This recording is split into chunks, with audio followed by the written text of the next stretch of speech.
Hello guys, welcome back to my YouTube channel. आज हम लोग बात करेंगे दिस होली सीजन। ये एडमंड स्पेंसर के द्वारा लिखा गया है। बहुत ही इंटरेस्टिंग पोएम है जो कि डे का हम नोट्स नहीं बता रहे हैं। आज हम इसका समरी बता रहे हैं, फिर इसके अगले वीडियो में नोट्स बताएंगे। नोट्स को लाइन बाय लाइन एक्सप्लेन करेंगे और इसमें हम इसका समरी बता रहे हैं। ये जो पोएम है वो स्पेंसर है अपनी मतलब दूसरी पत्नी के लिए लिखता है। दूसरी फ्यूचर वाइफ मतलब वही पत्नी बनी नहीं है बट बनने वाली है। इसमें ये वर्णन करता है अपने प्यार होने से शादी तक का वर्णन करता है। सिर्फ इस पोएम में नहीं, ये जो एमरोटी सोनेट से लिया गया है इसको, जो स्पेंसर के द्वारा। एमरोटी मतलब है, एमरोटी में 88 पोएम है। 88 पोएम स्पेंसर के द्वारा ही लिखा गया है। वो 88 है, वो इसके प्यार से शादी तक का वर्णन है। उसमें से हम लोग को उसमें से 22वां पढ़ना है। 22वां है द होली सीजन। स्पेंसर जो है वो एक इंग्लिश राइटर थे, इंग्लिश पोएट थे। इंग्लैंड के थे। ये एलिजाबेथन एज में थे। एलिजाबेथन एज के पोएट थे। सोनेट मतलब क्या होता है? सोनेट 14 लाइन का एक पोएम होता है। सोनेट शेक्सपियरियन सोनेट हो, मिल्टॉनिक सोनेट हो, पेट्रार्कन सोनेट हो या स्पेंसरियन सोनेट हो, ये 14 लाइन का ही होता है। ठीक है। और शेक्सपियरियन सोनेट का एक अलग राइम स्कीम होता है और स्पेंसरियन का अलग होता है, पेट्रार्कन का अलग होता है, मिल्टॉनिक का अलग राइम स्कीम होता है। तो जो स्पेंसरियन का राइम स्कीम है वो है A B B C C D E. अब राइम स्कीम मतलब क्या होता है? अब खुद ही देखिए। इस पोएम में पहला लाइन जो है, इसमें जो है पहला लाइन का लास्ट वर्ड क्या है? प्रे। अब प्रे जैसा सुनने में कौन सा लग रहा है? तीसरा लाइन जो है उसमें लास्ट वर्ड है डे, तो प्रे और डे एक जैसा सुनने में लगता है, तो ये हो गया राइम स्कीम, ये हो गया। और दूसरा क्या है? क्लाइन। और चौथा है फाइन। तो क्लाइन और फाइन एक जैसा सुनने में लगा, तो ये हो गया बी। तो प्रे हो गया ये, पहला लाइन ये, दूसरा बी, फिर तीसरा ये, चौथा बी।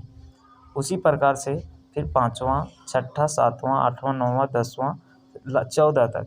इसी तरह से ये B A B B C A B B C D और ई है। उसी प्रकार से देखिए 5वां लाइन, 5वां और चौथा एक जैसा मिलना चाहिए क्योंकि ये बी है और फिर ये बी सी से शुरू होगा। तो 5वां क्या है? माइंड है, जो चौथा जैसा है।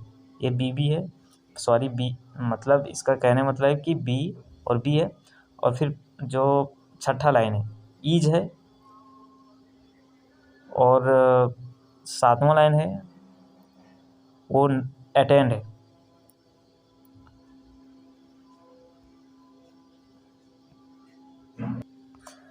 इसी प्रकार से देखिए एमीस है, ब्लीस है, सेक्रीफाइस है, डिजायर है, ईरे है, एक्सेप्ट और कैप्ट।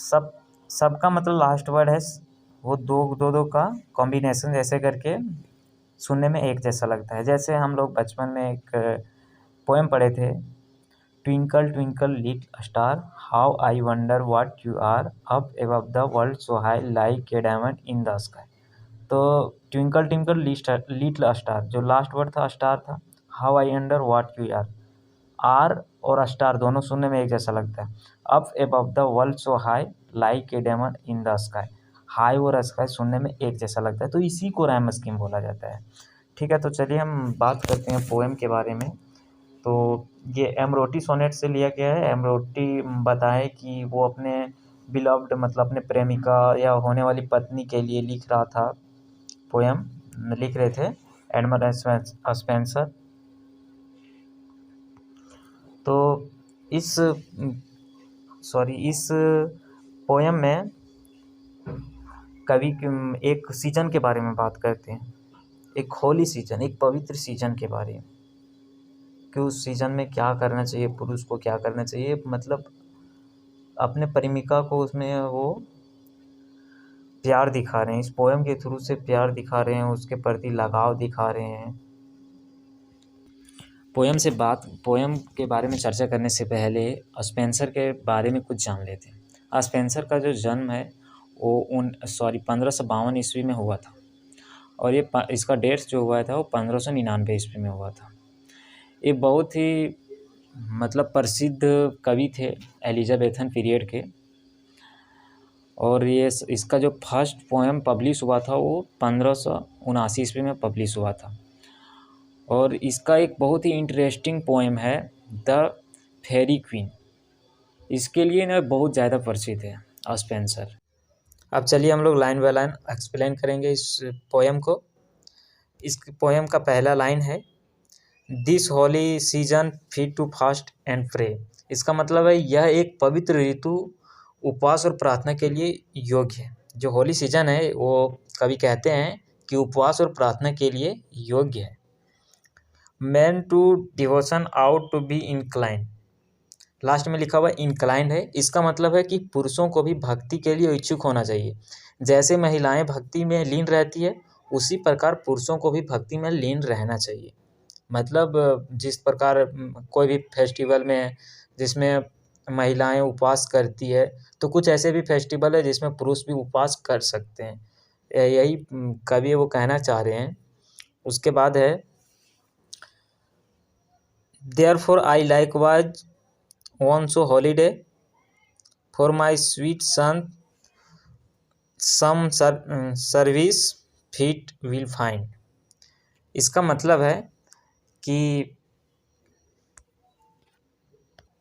हम भी इस पवित्र दिवस पर, इस पवित्र दिन पर अपने संतों और गुरुओं का सेवा कर पाऊंगा।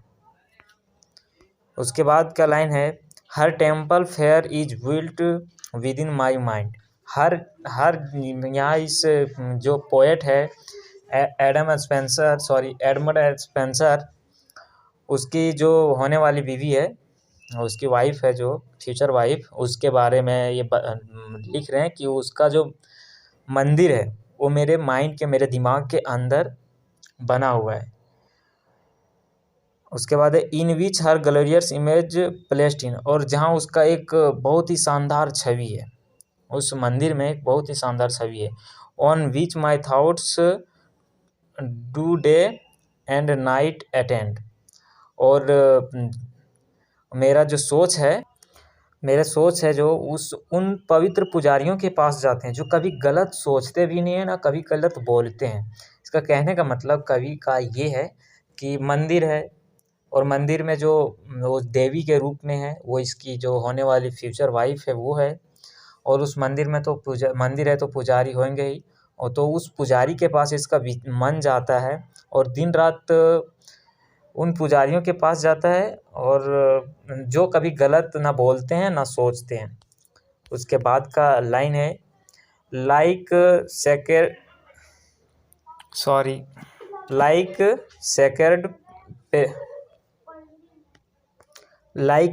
Priest that never think amiss. जो अभी बोले हैं कि मेरा जो मन है वो उन पवित्र पुजारियों के पास जाते हैं जो कभी ना गलत बोलते हैं ना गलत सोचते हैं। There I to her as the author of my bliss will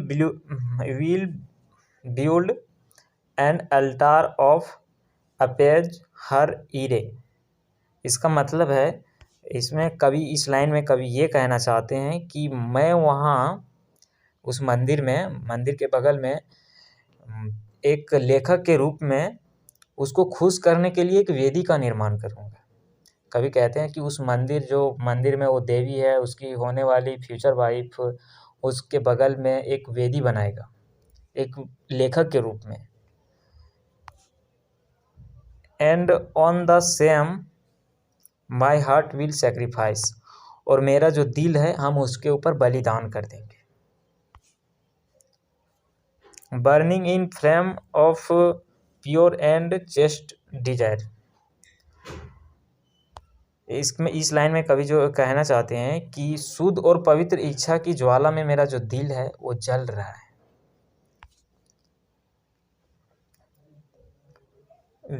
the which vouchsafe O goddess O goddess to accept amongst the dearest relics to be kept. इस लाइन में जो कवि है वो कहना चाहते हैं कि हे देवी, ये जो है ये लास्ट लाइन है, इसमें जो कवि है वो कहना चाहते हैं कि हे देवी मुझे स्वीकार करो, मैं तुम्हारे बीच रहने के लिए तरसता हूँ।